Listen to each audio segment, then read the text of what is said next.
I call the honourable member for Gilmore. Thank you, Madam Speaker. My question is to the member for the Minister for the Environment. The Minister for the Environment, who's done such a wonderful job.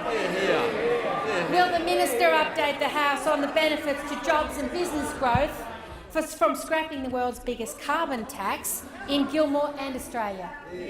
I call the honourable Minister for the Environment. The member for Lalor is not in her seat and may not speak at all. Thank you very much, Madam Speaker, and I can inform the House the carbon tax is gone. And I want to thank the member for Gilmore because, like every member on this side of the House, she campaigned on a plan to heal the nation's economy and on a pledge to repeal the carbon tax, and she has delivered, and every member of this House has delivered what they planned, what they promised and what they pledged to the Australian people.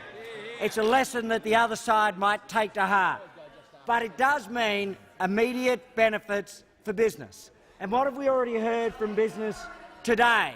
Let me turn to what the National Farmers Federation has already said. Australian agriculture I've is already breathing told the member for Lalor she is not entitled to speak. The Minister has the call. Australian agriculture is breathing a sigh of relief now the tax has finally been abolished. Carbon tax flow-on costs hit Australian farmers every time they paid for essential electricity, fertiliser, chemical and fuel supplies. But it's not just the NFF, it's the Australian Industry Group, it's the Business Council of Australia, it's the Australian Petroleum and Producers Exploration Association, it's the Cement Industry Association and the Australian Retailers Association.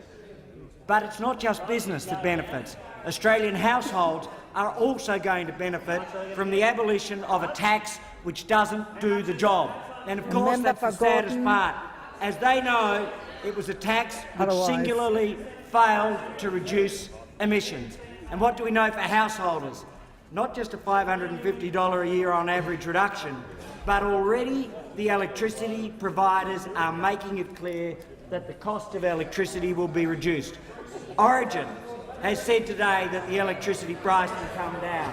The Electricity Retailers Association of Australia has said that the electricity price will come down. Unfortunately, the Leader of the Opposition has guaranteed that under a government that he leads, the electricity price will go back up again. And let us be clear, when they seek to return a carbon tax dressed up as an ETS, the price doesn't just come back to where it is now, it goes up under their modelling to $38. This was what the budget said just a year ago. The carbon tax as a floating price would climb to $38. So let me compare what occurs under them with what AGL has already said today. In terms of electricity prices, these reductions will be backdated to 1 July 2014. And let me finish with their final words for Australian households. You don't need to do anything. We'll make sure you receive all your savings.